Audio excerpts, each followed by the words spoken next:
head-to-head battle of Lakers-Clippers, LeBron-Kawhi. The battle will be bloodthirsty.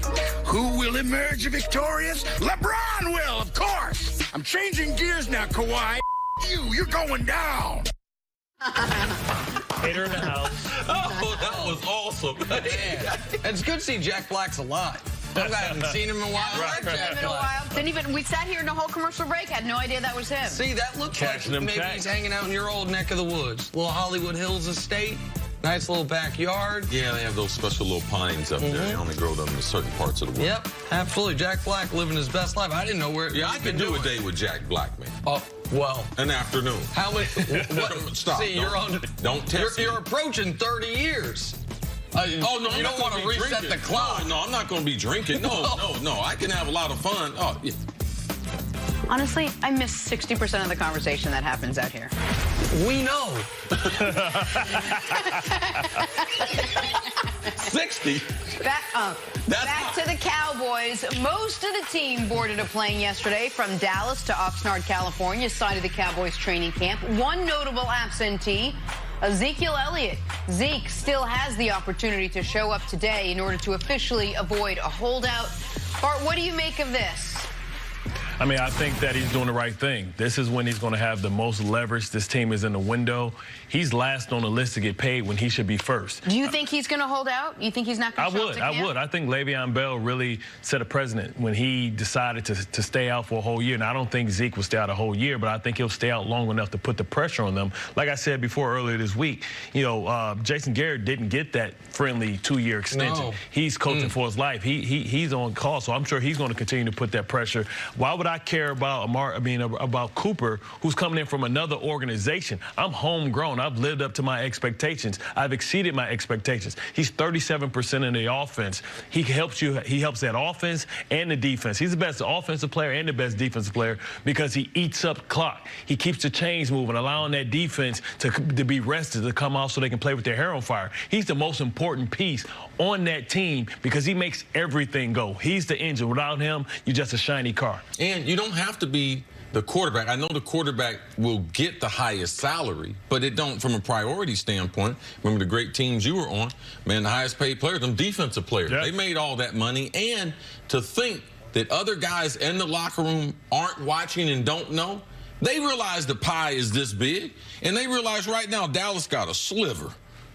And to me and my family and moving forward is the most important thing. Now, I'm not going to say anything to my teammates, but we start talking about playing football.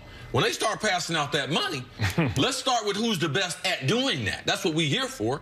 I used to tell Randy Moss, man, we are in the business of catching touchdowns. And he used to look at me and be like, how's business? I'd be pretty damn good. All right? So we should be getting the money, and that's what Zeke should be thinking about. I think you make a great point, even though they traded for Amari. He wasn't drafted by the Cowboys. Not enough sweat equity. So I could understand, and Amari being probably the quietest of them all, I could get him by a promise, I'm going to take care of you. Yep. Zeke's a running back. What happened the last 2 years as far as Le'Veon Bell, I believe that's very important. But also in that 2-year window, we saw a running back who was considered one of the best, Todd Gurley, get an extension with 2 years, which led Zeke and his team to believe that they should be extended now. And let's talk about Amari for a second, because the reason we've all just said Amari has to get paid is because you gave up a first-round pick for him, so you don't want to risk losing him. But from the player's perspective, if I'm Zeke, I'm like, hold on a second.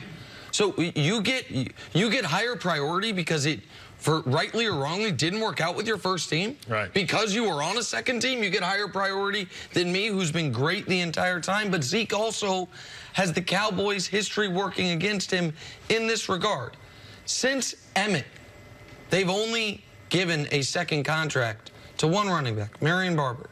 They let DeMarco Murray walk. They ran him. He was great. They ran him into the ground. They let Tennessee pay him his money.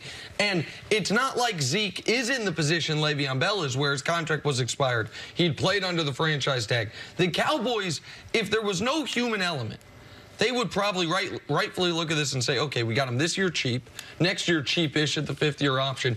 If he's still great, we can franchise him once. And now we're talking about year 7, where you'd really have the screws put to you in a second potential franchise tag. But the human element is this. If Zeke has the stomach for it, he can wreck the whole thing by not showing up. I think the Cowboys can be better than the Eagles this year. I know people are very high on the Eagles. I think the Cowboys can be better. But without Zeke, they are going to be fighting to be 500. When Zeke doesn't have 100 yards rushing, oh, they're right around 500. When he doesn't have 100 scrimmage yards, they're right around 500. When he has those things, they're 16-3, 22-7. When he's out there and great, they're great. When he's not out there, they were 3-3, and when he's not great, they're mediocre. Like, they have to have him. He knows that. The question is, will he actually have the stomach for a holdout this early in his career? What do you think, though, is going to happen? How do you think the whole thing is going to play out? You think he does hold out from camp? He doesn't show up today? In this situation, my advice would be to go to training camp, work out with my teammates, get ready for a spectacular season, because you can't get ready in the way you need to get ready at home. You can have trainers, you can have everything, but you can't have anyone dragging you down from the backside. You can't simulate blitz protection. You can't simulate two-a-days. You can't simulate the tough conditions that you have. If it was me, I'm practicing. I'm not playing in any of the preseason games. And Jerry, Steven, if we have not come to an agreement after that 4th preseason game, I'm going to be headed home. I'm not going to be coming back here, and I won't be playing this season. But what's going to be the narrative if he gets hurt in camp? Oh, they're going to feel sorry for him. Everybody going to cry for him. But he's not going to get his money.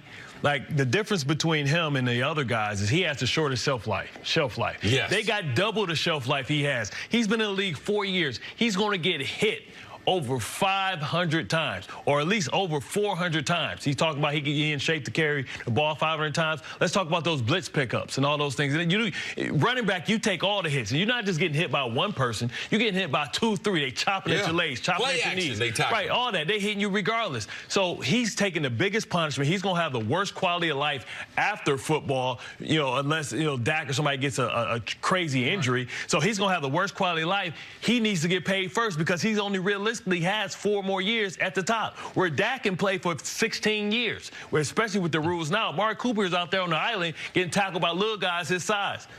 Zeke's getting hit by defensive linemen, linebackers, blitzers, all that stuff. So he needs to get paid, because he's doing all the hard work.